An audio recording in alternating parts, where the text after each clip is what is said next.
Yeah.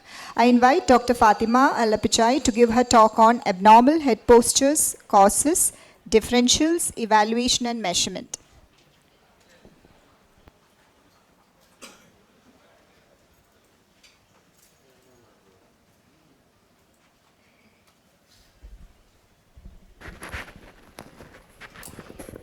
Good afternoon, everyone.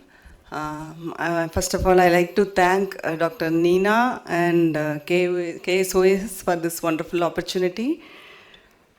Let us go through what is abnormal head posture, causes, differentials, evaluations, and management. So, abnormal head posture refers to a condition where the head is deviated from the usual upright posture, that's all. So it could be either face turn or chin up down or head tilt, and sometimes combinations, here head tilt as well as chin up kind of head postures we can see. So first step is to differentiate whether it is ocular AHP or non-ocular AHP. Ocular AHP, the prevalence is around 18 to 25%. 1.1% of the patients presenting to ophthalmic clinic has an AHP. So based on the previous studies, based on a review literature, if you note the causes for anomalous head posture, we could find there are multiple type of concomitant squints. Among that, superior oblique palsy ranks first, and nystagmus is the predominant cause in another study. And interestingly, Dr. Burton Kushner had shown 4 cases of cosmetic abnormal head posture. So to hide the conjunctival scar or some palpable fissure changes, kind of things. And this study, this 162 number is due to, they have included other neurological causes as well. And here they have told 9% of the patient had habitual abnormal head posture. That entity also we should remember. Once we rule out everything, we can go for it. So these important ocular anomalous head postures, one by one, next speakers will cover.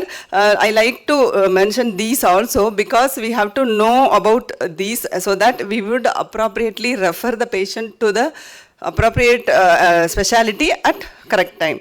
So among non-ocular, congenital, if you see, congenital non-ocular head posture, mostly it includes that sternocleidomastoid contracture due to fibrosis.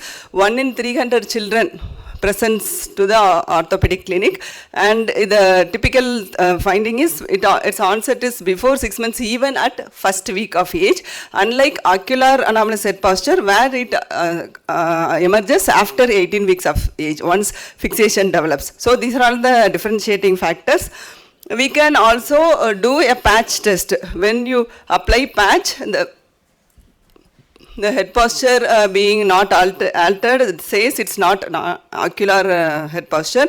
And otherwise, grown-up children, you can ask the child to close the eyes and be for a few minutes and observe if the child is cooperative enough. Otherwise, you can very well ask the patient's parents about the history during sleep, how the child's head posture is during sleep.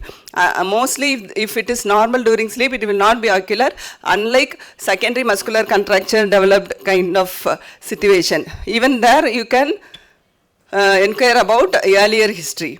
The exception for this patch test is nystagmus and ptosis for the obvious reasons, where we will not go for patch test because the reason is there obviously.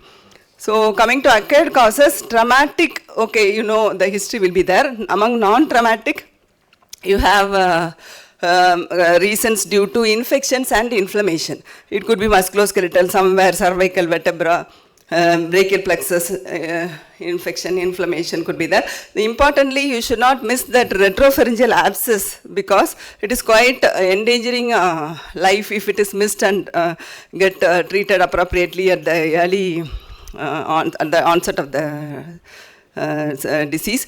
So next is the ENT causes where vestibular imbalance and nasopharyngeal infections.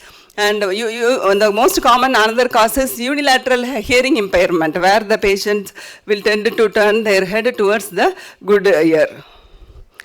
And another aspect is neurological. That is again very important because the posterior fossa tumors and all, 22.2% of the tumors start with the early sign of anomalous head posture. So it is important to pick up. Sometimes the patient may be roaming here and there, not getting properly imaged. So if it is occurred AHP, we should be very careful, and also we have to look for a drug history if the patient is taking any of these.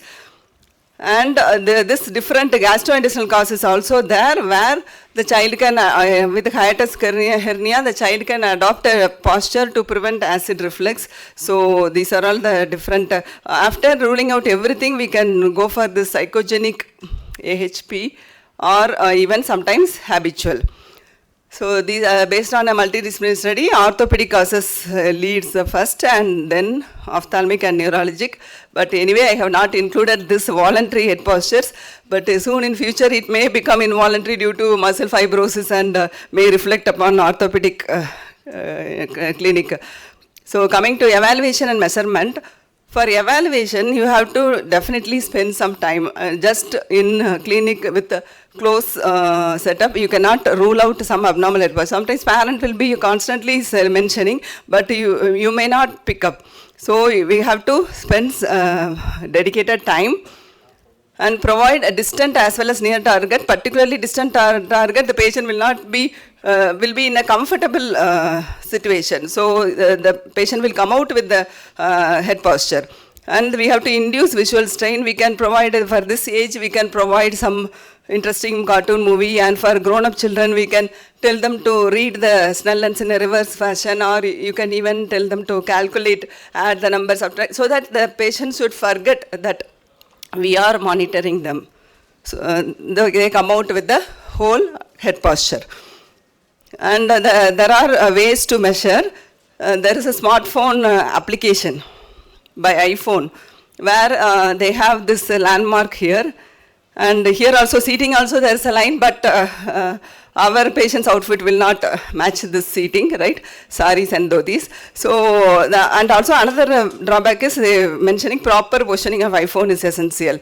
And not only in iPhone, other softwares are also available. They are very good in documentation and for research studies. But the drawbacks would be the cost involved and the technological knowledge needed and the time involved, and moreover they don't talk about the chin up down measurement, z-axis measurement. Coming to the conventional goniometer, where we have two arms, one arm is the reference arm, right? So it should be kept in either parallel to the room or perpendicular to the room. Imagine in a complex room, it would be there would be a subjective variation. That's what our feeling. So we came up with the device that we named single arm tool, because the standard reference arm is replaced by either gravitational force or direction of seating arrangement. Here we are for this one, the clinometer. The clinometer is used by engineering students, where that one weight will be hanging in the center. So we have done it by do-it-yourself method, where a simple protractor is taken. Nowadays the protractor comes with the pre-made hole in the center. So through that we can hang some small weight to it. You can hang by any way, but you have to make sure this. You have to make sure it should smoothly swing here and there, so that now the device is ready. So what we are going to do is, just we are going to align that one particular arm, that plastic part is we have attached to it to give it one arm. So that arm is aligned to the lateral canthus, and the remaining standard arm will be taken care by the gravity, right? So, but the problem is, we have measured this whole angle, but we want only this angle, right? So what we are going to do is, we will subtract this 90 degree from what we measured for chin up, and measure the value from 90 degree for chin down measurement. Yeah, this is again chin up measurement. If you want to make sure the reading, at once you will get the reading. If you want to make sure the reading, you can even swing and let it settle, then you can take again. Yeah, this is what I was talking about. You have to subtract this portion.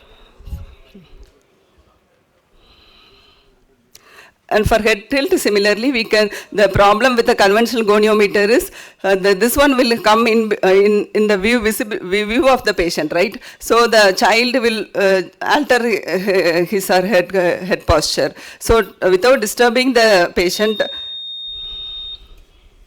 allowing them to read the Snellen, and still we can comfortably take the measurement because the second arm is very short. And for a face turn, we cannot go with gravity, that clinometer. So we have to take some other reference arm. So what I have done is this compass we have put in the center. So this is the, and we have put one yoke dial. We have fitted one yoke dial around the compass so that after determining the seat position, we can even draw a line or something, and we have to adjust the zero value according to the seat position in that goniometer. And when this compass is aligned meaning that red color pointer should be facing the north, that's all. So once it is done, we can start measuring. So the other arm is taken care by the compass. Now this single arm can be aligned with the nose, and the reading will be obtained from the yoke dial. For a particular seat arrangement, we need not turn the yoke dial thereafter. So to conclude, the determination of cause, thorough evaluation, and proper measurement of anomalous head posture are the key factors in management. Thank you. Thank you for your listening.